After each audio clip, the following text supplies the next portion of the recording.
sou o Alfa e Ômega, diz o Senhor Deus, aquele que era e que há de vir, o Todo-Poderoso. Na última parte da nossa congregação matutina, neste domingo, voltemos ao livro dos Atos dos Apóstolos. Nós estamos nessa manhã, portanto, encerrando o capítulo 17. Vamos encerrar o capítulo 17. Nós vimos que esse capítulo termina com a visita do apóstolo Paulo na cidade de Atenas, a capital da Grécia antiga, onde ele anunciou aí no Areópago a palavra de Deus. Todo esse texto vai aí do versículo 16 até o versículo 34. E esse texto está dividido da seguinte forma: primeiro nós vimos nos versículos 16 a 21 o cenário ateniense. O apóstolo Paulo observando como aquela cidade era uma cidade cheia de idolatria. E quando ele disse, em tudo vos vejo, no versículo 22, acentuadamente religiosos, eu corrigi essa palavra religiosos aí, porque no grego está escrito deisedaimon, que não se traduz religiosos, se traduz supersticiosos. Em tudo vos vejo acentuadamente supersticiosos. Essa é a tradução de deisedaimon. Só que deisedaimon, se for traduzir na etimologia da palavra, deise significa muito, muito, e daimon significa endemoniados. Na verdade, o que Paulo disse para eles foi: em tudo vos vejo acentuadamente endemoniados. Que coisa, né? É exatamente isso, supersticioso. E não, bonitinho, igual quiser escrever na nossa Bíblia em português aqui, religiosos. Esse foi o cenário visto por Paulo. E aí ele inicia então a pregação dele, que foi do versículo 22 até o versículo 31, que nós vimos na nossa congregação de ontem à noite. Agora vamos ver como o capítulo termina com as reações das pessoas que ali naquela praça escutaram a pregação do apóstolo Paulo, versículos 32 ao 34.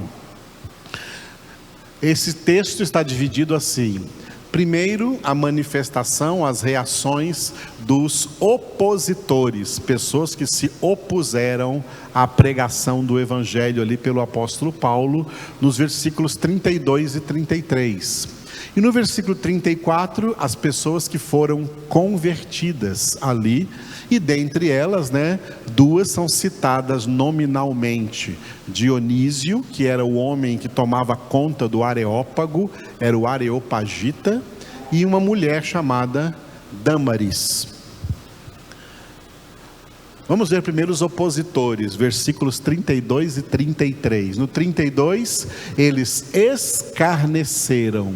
E diante dos escárnios deles, versículo 33, Paulo simplesmente se retirou do meio deles. Ok? Então, versículo 32, leiam comigo.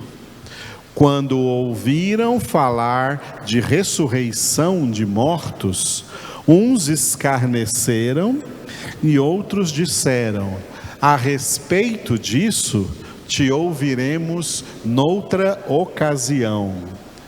33, Paulo se retirou. Juntos. A essa altura, Paulo se retirou do meio deles. E aí vem o 34, Dionísio e Dâmaris, juntos. Houve, porém, alguns homens que se agregaram a ele e creram. Entre eles estava Dionísio, o Areopagita, uma mulher chamada Dâmaris, e com eles outros mais. Aleluia. Então, o versículo 32, uns escarneceram. do apóstolo Paulo falando sobre ressurreição. E outros então tomaram o microfone dele, né, tiraram a palavra dele e falaram assim: olha, a respeito disso te ouviremos noutra ocasião. Ou seja, estavam dizendo para ele da maneira mais educada possível: ó, nunca mais volte aqui. Nunca mais queremos te ouvir. Eu te ouvi em outra ocasião, nunca mais eu quero te ouvir. Tá? Nunca mais eu quero te ouvir. Essa expressão aqui é aquela mesma expressão que eu escuto muito de crentes, às vezes até de membros da nossa congregação, né, que eu falo assim: vai lá na congregação sábado, conte comigo, eu vou estar lá, mas não vem. É a mesma coisa, tá? Então, a respeito disso, te ouviremos noutra ocasião, quer dizer, nunca mais, tá? Nunca mais. A essa altura, Paulo se retirou do meio deles. Por que Paulo se retirou do meio deles? Porque o Salmo número 1 diz para não se assentar na roda dos escarnecedores. Se eles agora são escarnecedores, então Paulo dá as costas para eles e sai. Aos ímpios nós pregamos o evangelho. Não fazemos amizades, não sentamos à roda deles. Nós pregamos e testemunhamos Cristo. Aqueles dentre eles que forem convertidos passam a ser irmãos nossos em Cristo. Aqueles que não são convertidos, que passam a ser apenas escarnecedores, nós tchau, tchau, porque luz e trevas não se misturam, não ficamos na roda deles, nós nos retiramos do meio deles, não andamos no meio de ímpios. Aleluia. Crentes não vão a festas ímpias, a menos que vá lá para pregar e só. Se não for para pregar, é só para comer e se divertir lá com eles, está pecando. Não vão a festas ímpias. Eu vou a festas, só em festas em que eu possa pregar lá.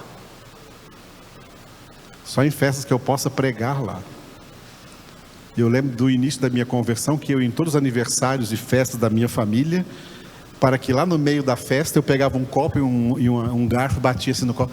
Para a música um momentinho, eu quero dizer uma palavra para todo mundo que está aqui, todos vocês me conhecem, então eu quero dizer para vocês o que Jesus fez na minha vida, e pregava para eles o evangelho. Aí eles pararam de me convidar para as festas, nunca mais fui convidado para festa nenhuma, e um dia, um deles falou: nós não te convidamos mais porque você é um estraga-festa, você veio com essa pregação na festa. Crente só vai à festa se for pregar. Jesus foi à festa dos tabernáculos, mas para pregar. Chegou lá no meio da festa, no último dia, que era o principal dia da festa, Jesus se levantou na presença de todos e disse: se alguém tem sede, sai dessa festa e vem para mim. Vem a mim e beba.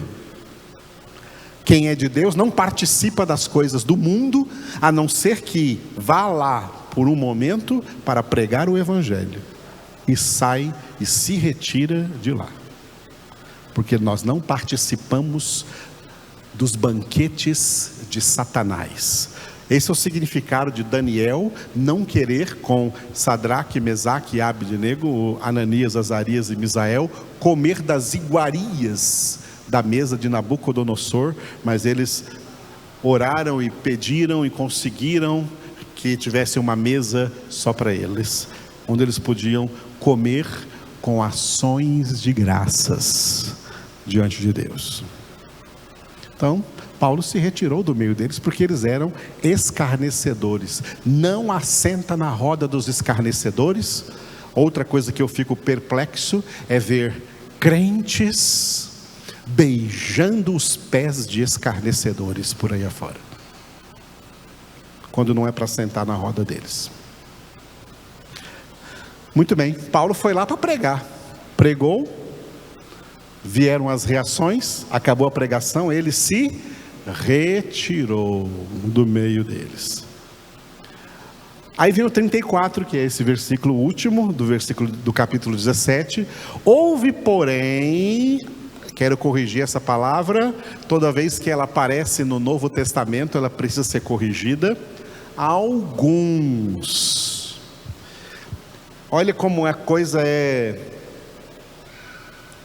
tremenda aqui na nossa cabeça brasileira, de língua portuguesa. Quando a gente lê a palavra alguns, a ideia que vem na nossa cabeça é poucos, não é verdade? A ideia que vem à nossa cabeça é poucos.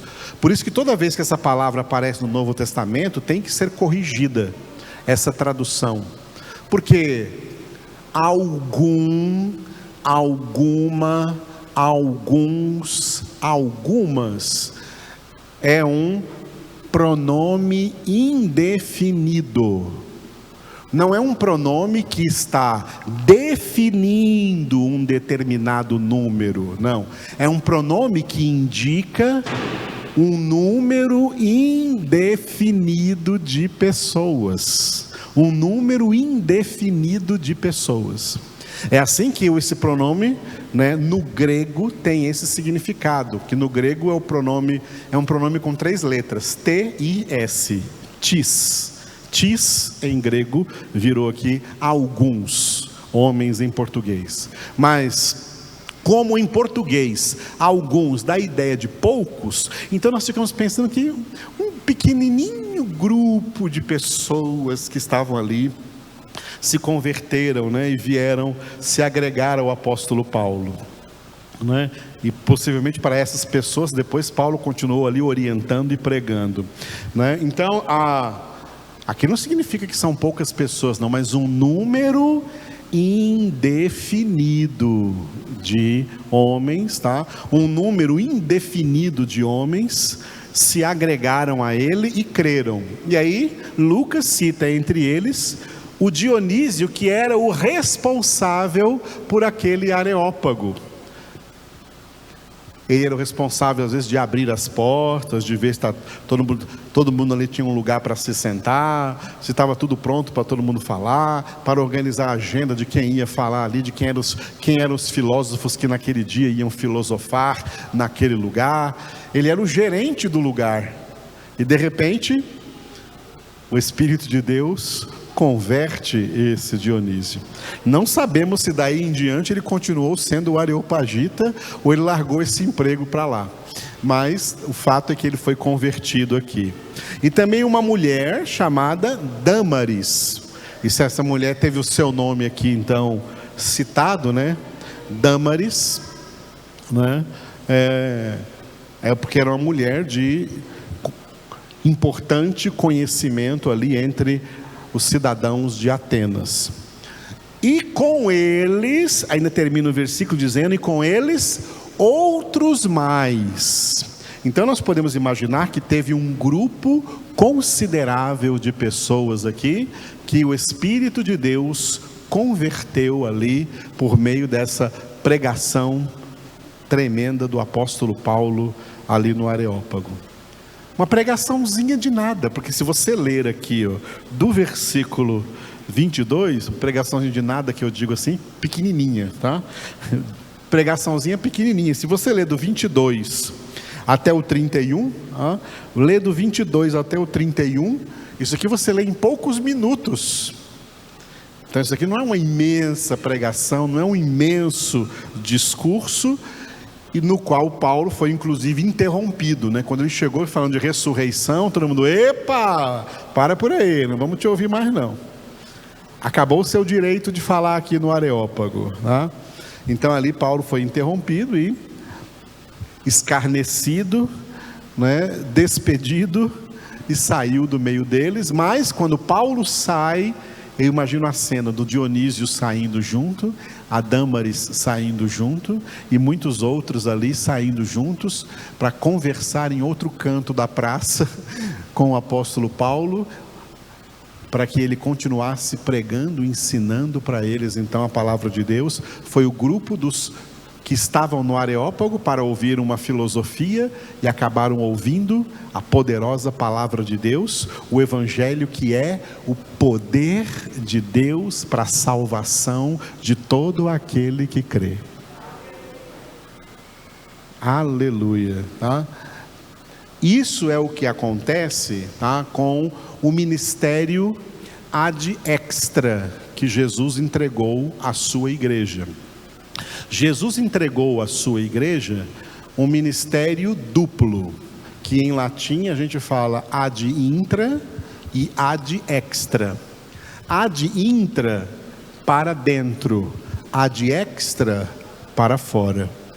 O ministério ad intra para a igreja é o de Mateus 28, 19 e 20. Fazei discípulos, ensinando-os a guardar tudo quanto eu vos tenho ordenado. O ministério ad intra da igreja é formar discípulos.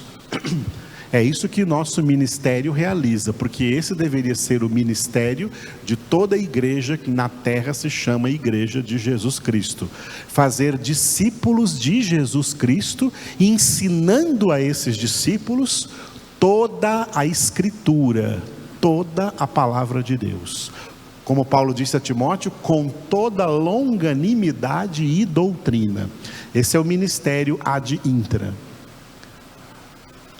Como efeito do ministério ad intra, vem então o ministério ad extra, para fora. O ministério da igreja no mundo é Marcos 16, 15. Indo, Jesus não disse ide, disse indo por todo o mundo, pregai o evangelho a toda criatura. Quem crer e for batizado será salvo. Quem crer e for batizado vai entrar para o grupo dos eleitos e ali vai ser discipulado. Primeiro a pessoa é evangelizada para ser então discipulada. Tá? Então a evangelização é o ministério ad extra, o que a igreja tem que fazer no mundo. E o discipulado é o ministério ad intra, que acontece dentro da igreja. Tem muita gente que se diz crente, mas não tem nenhuma palavra para evangelizar os ímpios. Por quê? Porque não é um discípulo. Hoje, infelizmente, a maioria das pessoas que se dizem crentes, elas são crentes, mas não são discípulos. Não são pessoas que se assentam para aprender, não são pessoas ensináveis, não são pessoas que querem aprender. E é por isso que também não tem nada para dizer lá fora, pelo menos nada de correto para dizer para os outros. Porque o ministério ad intra que forma discípulos evangelizadores, discípulos que têm alguma coisa para dizer lá fora, discípulos que Jesus fala aos seus ouvidos: o que eu vos falo aos ouvidos, publicai-o de cima dos telhados. Eu falo aos seus ouvidos para encher o seu coração com o meu evangelho, porque depois a boca vai falar daquilo que o coração está cheio. Os crentes de hoje estão com o coração cheio de política, cheio de futebol, cheio de Fórmula 1, cheio de música do mundo, cheio de mundo, e não cheio de Deus. Vazios de Deus, cheios do mundo. Discípulos de Cristo são vazios do mundo e cheios de Deus. Enchei-vos do Espírito Santo de Deus, foi o que Paulo disse em Efésios 5:18. E o Espírito Santo de Deus, o que Jesus disse em João 16:13, é o Espírito da verdade que vos guia a toda a verdade. E só para fechar isso que eu comecei falando aqui, crentes que não são discípulos não estarão na glória, estarão no inferno. A glória é para os discípulos, para os que aprenderam, receberam o conhecimento pleno de Deus, a sua palavra. A obra da salvação tem vários propósitos, e um deles é que os salvos sejam conhecedores de toda a palavra de Deus, sejam obreiros que não têm de que se envergonhar, que manejam bem a palavra da verdade, como Paulo exortou a Timóteo em 2 Timóteo capítulo 2, versículo 15. Eu sou o Alfa e Ômega, diz o Senhor Deus, aquele que é, que era e que há de vir, o Todo-Poderoso.